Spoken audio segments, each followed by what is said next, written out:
Hi, everybody. I am also on TikTok Live, so I'm waiting for things to pick up. But in the meantime, my name is Dr. Abena Berry. I have on one of my favorite necklaces today. It's a jellyfish. Um, I'm a licensed clinical psychologist. I'm also a speaker and author of this 5-star rated self help book. But today we're going to just be talking about general mental health and answering questions. Hi, welcome in. Answering questions that people may have in the comments in the chat. Usually the conversation takes a second to get flowing, so just have some patience. For people who are watching the replay, you can always scroll a few moments if you need to. For people who are looking for this, please just search the title. That's all I can say because I'm on TikTok shop, right? I'm on TikTok right now, so it doesn't allow you to say very much other than that. And then also in the chat, hey, Savannah.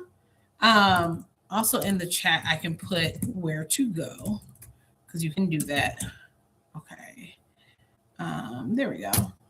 Or even, hello, welcome in. Hi, you all. I just started the live. We're going to do general conversation again today. I am sometime probably next week going to go back live on my other TikTok page where I'll do stuff related to this more directly. You just got done with your therapy appointment. How did everything go, Purple Violet? And hey, good to see you. Hi, Savannah. Good to see you as well. How are you doing today? Okay.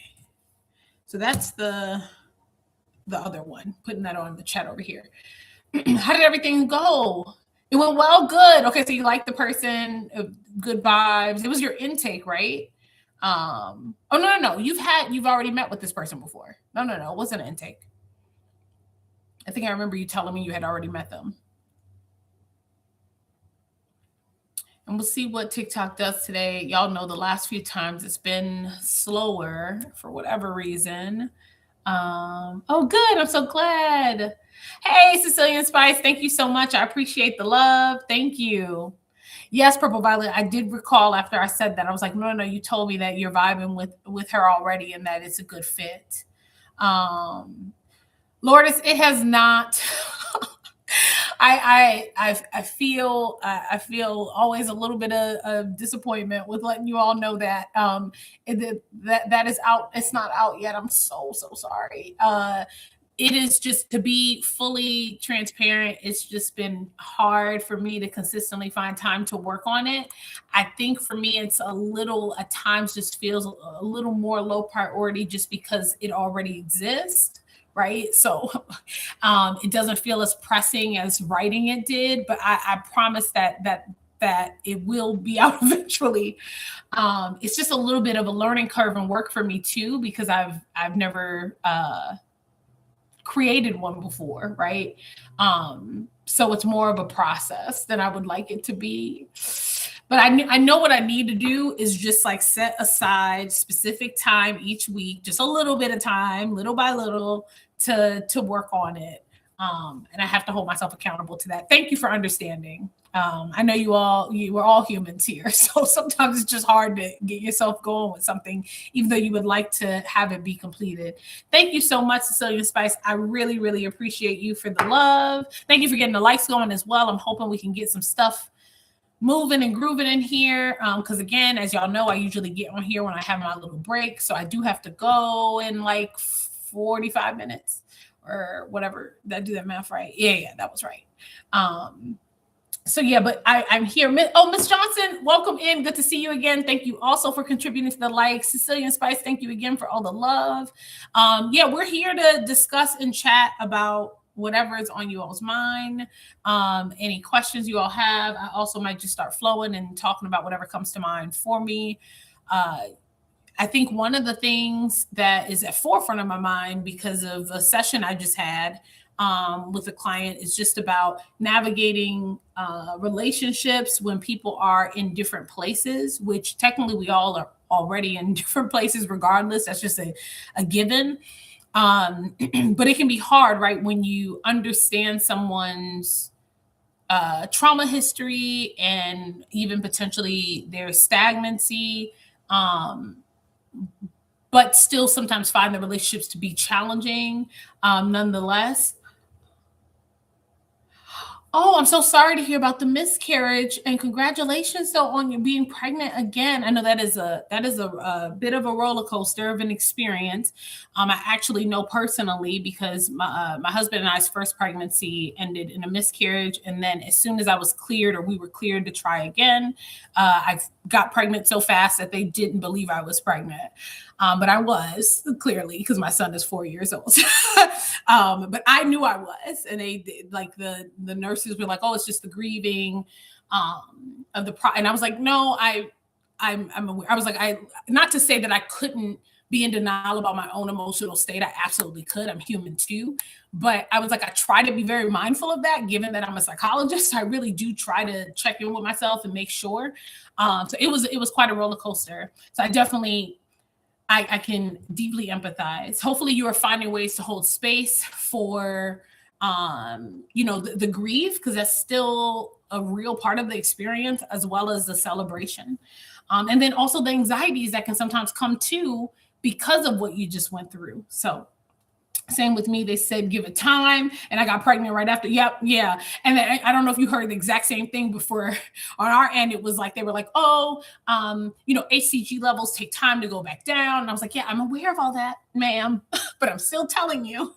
And so, and it ended up being really cool that I found out I was pregnant again with my son Elliot, or our son Elliot, when it was on my birthday. I had the doctor's appointment on my birthday, so it was like a beautiful full circle moment. But yeah, you still have to do the grieving from the loss. I've been working so hard on myself, and I'm gonna keep pushing. Yes, absolutely, one day at a time. And I know you have been. Super proud of you for it. Self work is, although obviously it's a very important part of our existence, it also comes with its challenges and struggles. And there can even be resistance, even when you know the value, even when you know the importance of it. So to continue like pushing and doing the work anyway is something to really celebrate. And it helps us, right? It helps us on our journey. And make sure that you keep, Cecilia, make sure that you keep like taking in and internalizing what you have done, right? Don't hold yourself to a perfectionistic standard. Like that's just a really unfair way to see our growth and healing journey. So like we can't hold ourselves to that kind of mindset. There's no such thing as being perfect. You have to see the growth for what it is, and also make sure that you are still holding yourself accountable to the growth that's still needed, right? But yeah, so you're very welcome. Thank y'all again for getting the likes going. Please share it out if there are any other people that you think, thank you, Savannah, that you think would want to join in on the conversation. I might do what I did last time, because it worked last time. I stopped the live and then I came back and then it fixed itself. So I'm tempted right now to do that again. Okay. Anyway, accountability is my main definition in life so far. Yes. Yeah, absolutely. We get nowhere without self-accountability, but we also have to be careful, because sometimes we get so wrapped up in the maybe flaws or work that we see that's needed in other people that we're not taking enough time to sit with the work that we need to do too. Because none of this like feels good, but it's not supposed to feel good, right? The negative emotions are designed to be experienced the way that we experience them, so that our attention can be brought to what needs to change, right? But it's all a delicate balance. Kenya, welcome in. Thanks for being here. I'm still getting used to the AI summaries, y'all. Every time I'm like, what is that? We do not need that. Love, thank you for the love, and sending the likes. I am gonna give it a couple more minutes, y'all. Then I might do what I did last time. For people who were not on when I did this, what I did was I literally stopped the live and came back, and then it like acted better. I don't know what's going, TikTok is so different now. And not for the better. So yeah, it's just kind of hard to know what works on here anymore at this point.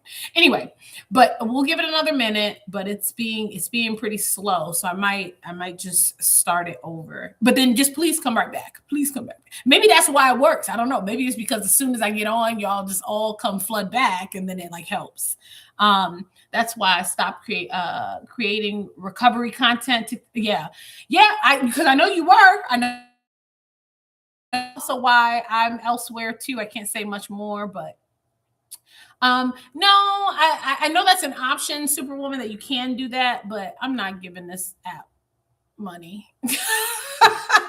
How long did it take you in school? Love, great question. I'm going to answer this question, and I'm probably going to come back, do my whole little trick, y'all. But how long did it take in school? So the full journey to becoming a clinical psychologist is just as long as it is for any other kind of doctor. So the only type of doctorate that is shorter than other types of doctorates is to get a doctorate in law, right? A JD.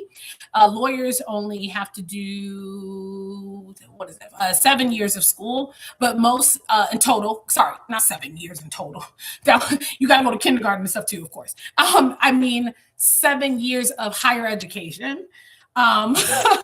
But for becoming any other kind of doctor, to my knowledge anyway, I don't know all types of doctorates, but I feel like for the ones I'm familiar with, they all take about 9 to 10 years because you got to fit in residencies and other things. So the full process to becoming a clinical psychologist is you have to, of course, finish grammar school, elementary school, then you have to go to high school. I'm just giving you the full picture. You got to go to high school, then you have to get a bachelor's degree, preferably in psychology, but it doesn't have to be in psychology, as long as your schooling for your bachelor's includes enough of the prerequisites to get into a doctorate program or master's program. You could major in something else. Some people major in like English writing and as their bachelor's or whatever, but you just got to still take a lot of psych and science classes in general. Otherwise you won't have the prerequisites, and then you're going to have to do like a bunch of summer schooling to be qualified to even apply. So you don't have to make your major psychology, but I do think it benefits you to do so that you're like training your brain right for higher education, because once you're in, whether it's a master's, doctorate program, whatever, all of your schooling is going to be around that science, right? It's all going to be focused on psychology, human development, diagnosing, doing therapy. Hi, Night Owl. Good to see you. It's going to be focused on all that. So I do think there's a lot of value for you to get experience with taking a lot of science-based classes in undergrad. Otherwise you just like go into grad school and you're like, oh my gosh, everything's science, and it could feel like a lot. Anyway, so you get your bachelor's degree in something, but make sure that you get your prerequisites for a doctorate program. And then after that, it depends on what you want to do with your career. You have two options. So if you want to just be a therapist and you don't care about being a psychologist, they're not the same. Hi, Ralph. Welcome in. I'm glad you're here too. Thanks for hanging out. Hi, Joy. Also good to see you. Deanna Joy. Hello. Once you are ready to apply to the next level of higher education, you have to decide what route you want to do. You have the option to, number one, just become a therapist, like I said, and not a psychologist. What that means is that you would stop at a master's degree of some kind. You can either get a master's in like general psychology, like what I did for my master's part of my education, or you could get specific and do a niche. Like if you want to do family therapy, or you want to do, I will answer that in 1 second, Ralph. When we do family therapy, or if you want to do, work with children, whatever it may be. It just depends what your career goals are. If you stop at a master's degree only, you are not then a psychologist, but you are, once you get licensed anyway, you are a therapist. So you can do therapy, but there will be, to some degree, some limitations career-wise. There are certain settings that prefer to hire psychologists, in my experience anyway, prefer to hire psychologists over just people who stopped at their master's degree. One setting is definitely hospital settings, which may not be that surprising, as well as some private practices. It just depends. But if you are licensed, you can also start your own practice. You can, you have flexibility, you have options. If you want to become a psychologist, you have to get your master's and then go on to your doctorate, right? Like you have to do both. If you do the PsyD route, which is the route I did, which is a doctorate specifically in clinical psychology, most PsyD programs include a master's degree along the way. So in other words, I entered my doctorate program directly after my bachelor's. I graduated with my bachelor's in May of 2014. Yes, that's correct. And then by August, I was in my doctorate program. But the doctorate program is 5 years for the PsyD, because after the first 2 years, you're going to have a graduation for your master's. You still get a master's, but it's built in to the doctorate program itself. So you don't have to do a master's program and then apply again to a doctorate. However, if you go the PhD route, you do have to do that. Right? If you do the PhD route, the most PhD programs want you to get a separate master's degree and then apply to the PhD program. The whole thing, the whole thing to keep in mind though, is that they both are 5 years. The total amount of school for that is still 5 years for a master's and a doctorate. It's just PhD route has an extra step. You have to apply to 2 separate programs instead of it being built together. Both routes still make you a psychologist. Both routes still make you, they're equal to each other. The difference is that the PsyD route focuses more clinically. So this is a great route for people who are very interested in doing therapy, psychological and neurological assessment for diagnosing purposes, things like that. For people who are more interested in research and academia route, you may want to do the PhD route instead, because it has a little more of a heavy emphasis on that. But at the end of the day, once you finish all the schooling, you're still able to do whatever you're competent to do. So for instance, I have taught as a professor, even though I went the PsyD route. It's not like you can't. I've done research. Of course, you have to do research anyway, both routes, but PhD has a little heavier emphasis. So it just, it's a lot of school, yes.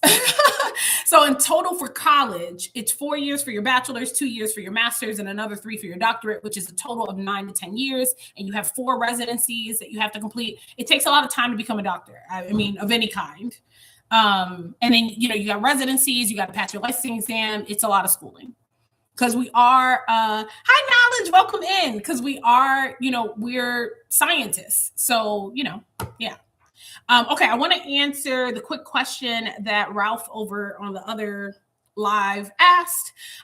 So you asked about how can you get your friends to stop calling you a nickname that you don't like. So that's about boundary setting and assertive communication. What I always encourage people to do is you have to meet yourself where you're at. Like it can be uncomfortable having uncomfortable conversation, especially if it's not something that you're actively practicing, or if you grew up in an environment where this was not something that was like modeled or encouraged or wasn't safe to have those kind of conversations about how something was affecting you or whatever it may be. So you want to find, basically I say that to say it's okay to find a creative way to meet yourself where you are. So maybe it feels more comfortable to initially send a text message and then have a follow-up conversation, or write a letter and then have a follow-up conversation. It's okay to do that. Not only is it okay, it can be very helpful for us to get used to nurturing these skills, and then also normalizing that it's going to be uncomfortable, right? That is going to be not, it's not going to be an easy situation because you're putting yourself out of your comfort zone. But yeah, it's about setting those boundaries. And if they are your friends, they will hopefully be respectful of your boundaries, especially a boundary that reasonable about a nickname that you don't like. Hello, welcome in. Thanks for the follow, Miss Shay. Welcome. Happy to have you here. Deanna Joy, I think you came over here. Hello. Hopefully you heard me say hi over there as well. I was told the PhD is free and the PsyD you have to pay. Thoughts? Superwoman, yeah, that's an oversimplification of the truth, but it's not necessarily completely inaccurate either. So what people are trying to say, because that's like misleading to tell somebody their PhD is free guaranteed. That's not true. But people say that because remember, PhD is the original doctorate. And what I mean by that is you can get a PhD in anything. You can get a PhD in English writing. You can get a PhD in biology. You can get it's a general doctorate, and it depends on what you're getting it in that determines what you now are, if that makes sense in terms of career. Thank you. So when people say it's free, what they mean is there's more funding for PhD programs, but of course there are, because PhD programs have been around longer than PsyD programs have. PsyD programs have only been around for a few decades, so the systems around them are still newer, right? It's more in its infancy. But this is why the most important thing with a PsyD program is to make sure that you go to an accredited program. And what I mean by that is finding a program that's specifically accredited by the APA, the American Psychological Association. If you go to a PsyD program that's not accredited, you might end up with a lot more hoops to jump through after you finish your doctorate. And who wants that? You've already worked your butt off to become a doctor. You've studied for a licensing exam. You don't want to have to keep proving your competency, right? So it's just the safest thing to do is to go to an accredited program. And also, just so people know, I do work one-on-one with people who have a lot of questions to becoming a therapist or a psychologist as part of my life coaching. So if you're curious about that and interested in working with me, you can send me a DM. This is one of the most common things that people seek me out for life coaching, because there's so many questions and the internet's confusing, right? You Google this stuff and it's not very clear. So I love to help my life coaching clients really define what it is they're wanting out of their career, define what they're wanting out of their academic experience, and then helping them find the best programs for them. And, everyone comes to me for something different. Some people need help with laying it all out. Some people just have a few questions and do a one-time meeting. It just depends on what you're needing. If you get a PsyD and move to another country, can it still be used? Great question, Superwoman. Also, I love that you're so interested in joining the field. I'm excited to have another person want to join the field. So the answer to that is going to be depends, right? Every country has its different rules. What I will say is a lot more countries, I think, respect the education of the United States than the United States respects other people's education, which I have a lot that I could say about that. I think it's wrong and problematic, and we shouldn't be doing that. Like, I think it's crazy that somebody could be a surgeon in another country for X amount of years and then come here and you want them to start from day one. Are you crazy? Like, that's what? Like, but that's the arrogance. That's the arrogance of America. But we'll save that for another time. Thinking that we're better than people or whatever. That's the arrogance of humanity. But let's not go into that right now. Anyway, but it's just going to depend on the country. I'm sure there are countries that will have a system in place already that will respect your degree and your educational background already. It just gonna depend. So you would have to research and look into that. Oh, you have your master's already. Okay, so you, Superwoman, you have your master's in clinical psych. So since you already have your master's, in your case, I would just say apply to a PhD program. Yeah, because if you go into a PsyD program, a lot of them have a strong preference for you to have gotten your master's degree as part of their program. So you sometimes run into some issues with them respecting your credits or the classes you took, even if it's the same class they offer, but because curriculum, they might be like, I don't know. So I saw people go through that while I was in school, because I went straight after my bachelor's, so I didn't have this particular concern. But I had fellow classmates when I was in school that they got a master's and then decided they want to go the PsyD route, which is fine. But some of them had to like retake a couple classes or like jump through a little bit of hoops with transcript stuff. I just don't think it's worth it. I was just like, yeah, just maybe consider going the PhD route. Because remember, at the end of the day, both routes makes you a clinical psychologist, and you'll still have flexibility about what you do with your degree. Like I've already, I've branched out into things that when I was in school, I didn't, think about using my degree for, but it has, my career has continued to evolve, right? I'm an author of a 5-star rated self-help book. I have been on TV multiple times speaking about mental health, things that I wasn't thinking about when I was in school, but there's so much that we can do with our degree. And so that's also why I love to help my clients figure that out too. Like what are your visions for yourself? Do you want to write books? Do you want to be a speaker? Do you want to create courses online for people? Like there's so much that you can do. My therapist always asks me, how do I see myself living authentically?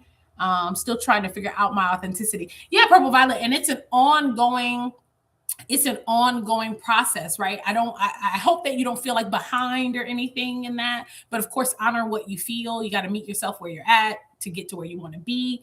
But remember that the self-discovery journey is a lifelong journey. It's not something that we're meant to complete in this lifetime. It's something that we're meant to enjoy and live according to. It's not a task to be completed. It's an experience to be had. So if you remind yourself of that, you can embrace where you're at and have more fun with the journey. It may also maybe sometimes feel overwhelming if somebody's asking you like, who are you authentically, it's kind of hard to define, right? Because there's so many things that can potentially come to mind. But just remember that it's an experience to be had, right? So you're already living more authentically than you were because your awareness of the importance of that is higher than it's ever been, and you will continue to explore and figure out things about yourself. So hopefully that helps. Oh, conversation went all over the place. That's exciting. Okay. Any other questions about anything I said or anything else that you all want to ask me before I have to hop off? Yeah, I felt overwhelmed when she asked me this question. Yeah, because it's not, that kind of question is not something you can answer as easily as like if somebody was like, what did you have for lunch today or something. Sometimes who we are authentically is hard to put into simple words because it's a forever developing thing. So, but one of the things that you can ground yourself in is any stuff that you feel is becoming more and more clear to you about what you desire, who you are. Like, for instance, it doesn't even have to be super specific all the time. Like, one of the things that I believe is a part of all of our authentic selves when we're in a healing state is y'all have heard me say this before, I even say it in here, right? Remaining the curious all by nature are, right? Desiring to learn and grow. That's a part of human nature. It's only when trauma impacts somebody's development that they stop being curious or they stop asking questions. So like there's certain things that are a part of, generally speaking, all of our authentic selves because it's a innate part of our humanity, right? Like being emotional creatures, for instance, all that stuff. But then there's other things you'll discover that are unique to you. I have been interested in the PhD, but I'm not interested that much in research. That's okay, Superwoman. So at the bare minimum, you're going to definitely have to do a dissertation, but that's true regardless of what route you go. I had to do a dissertation. Everybody has to do a dissertation. You can't become a doctor without doing a dissertation, to my knowledge. So you can, don't quote me on this, I'm not 1,000,000% sure, but I believe with the PhD route, you can get away with only doing your dissertation as the research that you do. I know for a fact that PsyD route, you can get away with only doing dissertation as your research. The dissertation process is a long process. Like in our program that I was a part of, you work on it over the course of 2 years. But it actually makes it less overwhelming. But I don't know if like maybe some PhD programs require you, like they might require you to work under a professor or something and help with their research. I've heard that, but it doesn't have to, I don't think it has to be like your like separate research for those things. So hopefully that helps.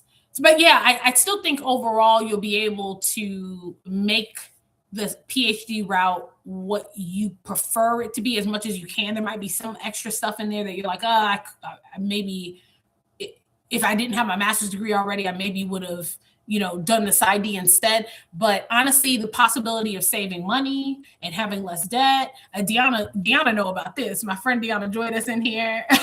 Financial advisor, amazing. Y'all should give her a follow. If she comments, I'll pin her because she'll tell you, like, think about your finances, think about the debt. So you can get into a PhD program that if you are a research assistant, you might not have to pay much of anything. So pros and cons for 3 years. And yes, hi, hello, Jessica. Good to see you again. And yes, we are all still discovering ourselves. We're all still discovering ourselves. That's the whole point. We were misled. Well, some of us, not everybody, but some of us were misled, and through patterns of generational trauma, we were led to believe that self-discovery was. Well, some people were led to believe that it was something to avoid, right? They weren't even encouraged to figure out who they were authentically. They were conditioned and brainwashed to be a stereotype of the times, which is very heartbreaking. So they weren't given a chance to even self-discover. Or when they did naturally find interest, they were, shut down or bullied or made fun of. So that's really heartbreaking. And a lot of people are still trying to recover from that pain and disruption. But the discovery journey is meant to be a lifelong journey. It's and it's supposed to be this beautiful thing. It's just that because of all the mental health neglect and generational trauma that we're still recovering from, we're not in a space as humans yet where we're like living according to human needs fully. That's how I would put it, right? We're being encouraged to focus our energies in the wrong way and in the wrong places, especially around hating one another because of natural parts of human diversity, instead of educating ourselves about human diversity. Like it's just like all of this stuff. So we're so lost, but that's what trauma does. But also I think that's also a consequence of starting from nothing, right? If that makes sense. We got to remember the earliest humans, right? It was a bunch of guesswork. It's still guesswork in some ways now. We're still discovering a lot about ourselves, our existence, all of that. So there's a lot of mistakes and pain and mismanagement of the human experience that happen because we have to learn emotional regulation. We have to learn how to tame ego. We have to learn how to manage ourselves well. We have to learn how to be empathetic and considerate of other people. And so when we think about the past and we think about cavemen and women and all of that, like these words didn't even exist, right? English didn't even exist. So that's our origin story. That's a starting point, essentially. And we're just still recovering from a lot of the mistakes that came from the trial and error of how we treat each other. Like even conformity comes from the origins of forcing people to conform instead of being their authentic selves, comes from that time. Right? Because what would happen in the past if you did not conform to the tribe, so to speak, or whatever, the expectations of you were, you would be kicked out of the tribe. And what would happen back then is you would pass away because you could not survive. There was no grocery store to go to. There was no, you only had the shelter. You can't even call it really a house. It was the shelter that the tribe had created. So conformity and stripping yourself of yourself was forced upon you for survival. And we're still like unlearning that way of thinking all these many years later, which is crazy. 300,000 years since modern humans, and I believe 6 million years since humans as a whole in general. We're still unlearning it because of human nature and our stubbornness with changing our beliefs and cognitive dissonance and all. But this is why if we educate ourselves about our brain, we'll have an easier time, speeding up the progress. But everyone's in a different place, and it's, everyone's in a different place. So it's hard to speed it up when you have 8 billion plus people. That makes sense. Yes, she's encouraged me to paint my nails. I'm non-binary. Yeah, just haven't done it yet. That's awesome. Yeah, you should. So Purple Violet, you should do it and see how you feel. Try it out. Maybe it won't be for you, but by allowing yourself to experience it, you can see how you feel about it. And remember that nail polish, like pretty much everything around us, is just a human invention that only has the meaning that we've given it. And historically, the meaning of nail polish, I believe the early origins of the meaning was people wore it to show status and wealth and all of that. And it was something that everyone wore. There was also times in history where men predominantly wore it and it wasn't as common for women. Things like definitions change. But the whole point when we zoom out and we really think critically about this, it's like, this is an invention though. So maybe it's a made up thing that has had multiple meanings. So maybe what we're really supposed to be doing is allowing human beings to figure out who they are authentically so they can like the things that they like and not like the things that they don't like, and that be okay. Right. But, people are still unlearning that conditioned belief that things like chromosomes or genitalia is supposed to determine your likes and dislikes, even though there's absolutely no scientific evidence for that. And the only reason that we see patterns like that happening is because of the conditioning itself. But y'all know I also talk about that in here as well. Right. That's all chapter 9, discovering the real you. But yeah, people are like, yeah, but these patterns are happening, so it must be true. There's so many boys who love the color blue, and it's like, yeah, because there's so many of you giving birth to boys and conditioning them from a young age to think that their favorite color has to be blue. That's why it's happening. It's not just happening, you know, like magically because of genitalia. That's just not how it works. Anyway, I'm still working on it. I'm catching up on the comments, y'all, and recovering. Yeah, no, you're doing great, Jessica. You're doing better than you probably realize. Purple Violet, I'm so glad you connected with Jessica. Jessica is awesome. I hope that you all get to chat. I just joined and I'm interested. Have you made a video on this? A video on what? I'm so sorry. I'm saying so many things. So a video on what, my love? Have I made a video on what? The answer is probably yes. I've been on here for a long. Oh, the tribe part. Oh, yes. So funny enough, not. Well, I've probably mentioned it in videos here and there, but I discuss it more in detail in my book. I have to be. TikTok is very particular, so I have to be careful. But y'all can see it, so. But yeah, it's a really. If we really want to understand how we have gotten here, we want to allow ourselves. Oh, awesome! That would be chapter 9. That would be throughout a little bit, right? Maybe not explicitly discuss like the tribe mentality, but we talk about the conditioning throughout. But that's definitely more heavy in chapter 9, I would say. But yeah, so we have to, if we really want to remember, y'all, this is a matrix or whatever you want to call it. I'll call it whatever. It's been called many things. But it's a school for souls, right, so to speak, or this is one of the theories, right? I am not claiming to have all the answers. I don't have it. That's the whole point. We don't have all the answers. I am not all-knowing. Any human that tells you they are is full of it. We are very far from knowing the truth about our existence. And I think once we do fully know what all of this is, we won't even exist in this state anymore. Like this like being a human on earth thing. I think this is where we come to discover that, if that makes sense, amongst other things. But anywho, if we want to speed up our own progress, regardless of what's going on within the world, some of the best things you can do for yourself is study history. It's so eye-opening to study history.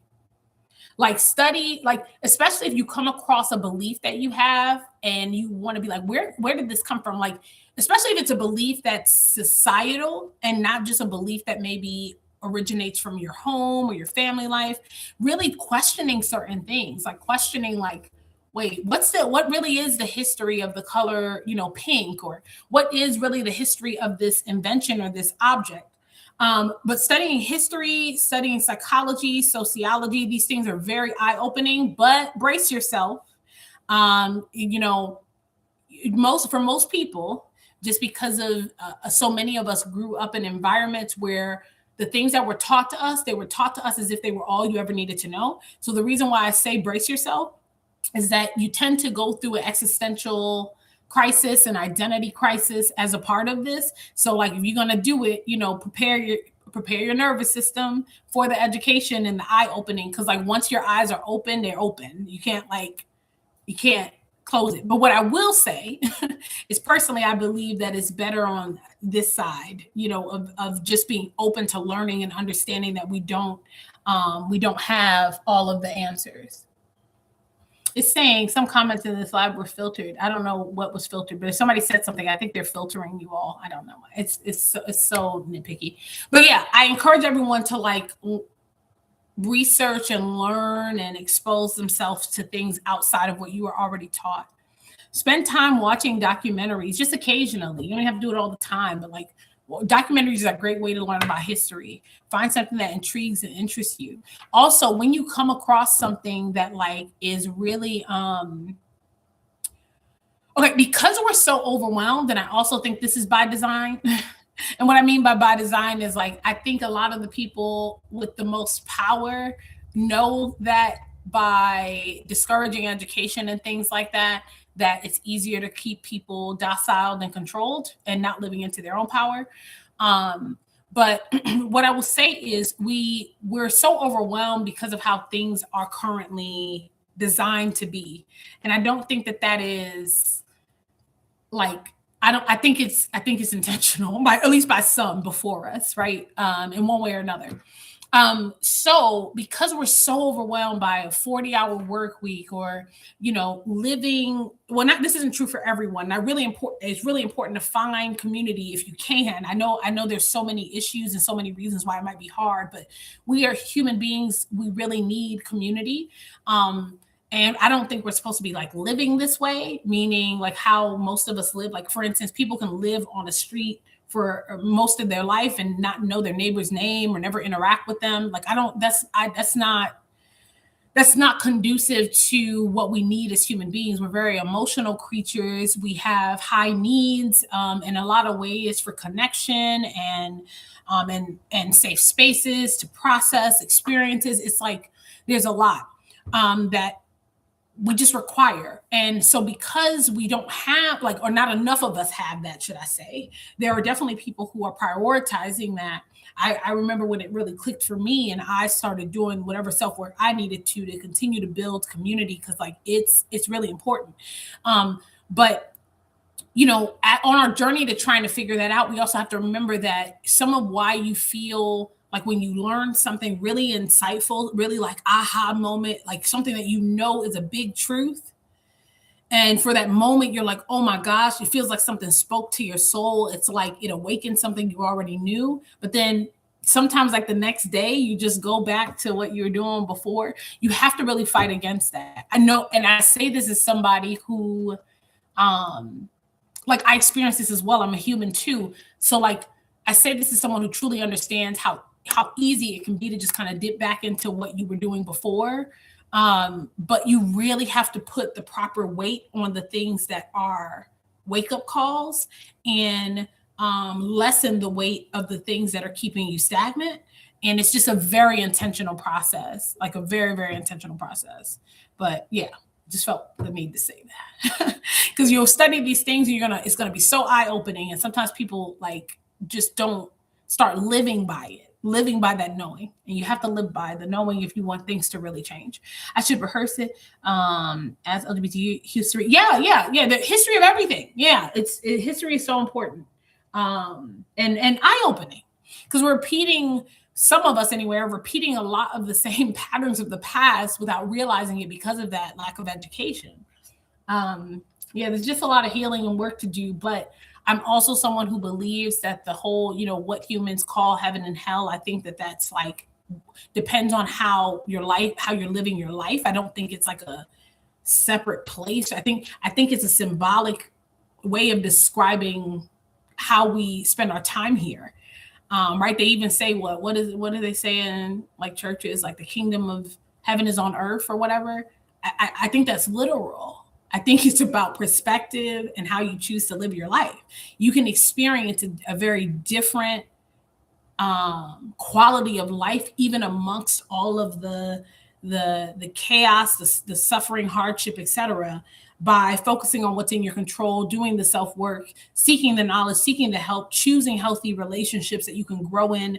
Like you can create your own, like version of heaven, so to speak. It doesn't mean that there's not like still hardship and stuff, right, that comes with the territory of being here.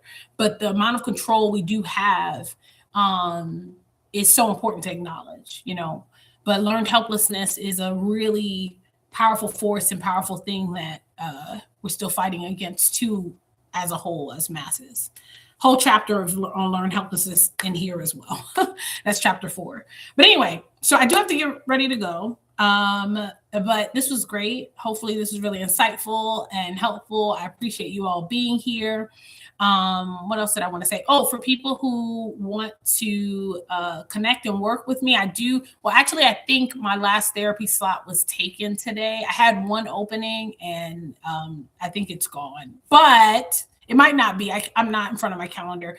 So if you are an Illinois resident and you are looking for a therapist, please still send me a message. I have openings. It's not something you can easily predict. So if you let me know, like, hey, I really want to work with you, let me know when you have something, then I know and I can reach out to you. If you don't let me know, then I can't. So it's still good to let me know. But also remember, for coaching, my life coaching stuff, which is to help you get from where you're currently at to where you want to be. So this is helping you with life goals, self-understanding as well, working through any barriers that are getting in the way. I do online as of now. So coaching, it does not matter where you live for coaching. Coaching, you could live on Pluto as long as you have Wi-Fi. You can work with me. And my coaching clients, they work with me on an as needed basis. So you have control over how often we meet based on my availability too, of course, but it's not the same as like weekly therapy where you meet weekly. It's not like that. So it's on a more of an as needed basis. So if people want information about either thing, send me a DM, because I can't say what I would like to say on TikTok. They don't let you. So just send me a DM and I'll send you more information that way. But yeah, thank you all so much for hanging out and for listening. And I appreciate you all being here. And remember to move through the world with empathy and curiosity, not hate and judgment. Oh, thank y'all so much. Love you all. Thank you. Have a great day. I'll see you again. My plan is to come on tomorrow, I think. Yep. My plan is to come on tomorrow. So if I do get on tomorrow, it'll be at 3 p.m. CST, Central Standard Time. So where I'm at right now is 3:55. Look at your clock. If it says anything different, then you'll just have to do the math. But 3 p.m. CST. Bye, y'all. Have a good one. Oh, and Savannah, I am going to text you later today. I'm going to make the group group text for all of us. But bye-bye. I just wanted to say that before I go. Okay. Hello, YouTube peeps. Over here, I can say everything I want to say. So before I wrap up, for people who are interested in maybe connecting with me or working with me, as you can see in the chat, my website is there. I can't say it on TikTok, but I can say it on here. My website is simply drabenaberry.com. All your information that you would need about me, the services I offer, how to contact me are on there, as well as the second link that I put, /Berry/ order my book. That is where you find all the information, including the table of contents for my book, my diverse readers, because my readers are of all races and backgrounds. So you can see reviews from different people who maybe hold the identities you do, as well, like I said, as a table of contents. And then there will be the direct links that you can use to get to Amazon, Barnes & Noble. All of that is on here, so you won't even have to search for it. If you just go to this page of my website, everything's there for your convenience. But yeah, thank y'all for watching and hanging out. Thank you for stopping by, everyone. I appreciate you all. Love you all, and see you again tomorrow. My plan is to go live again tomorrow at 3 p.m. CST, so I hope you will join me. Bye.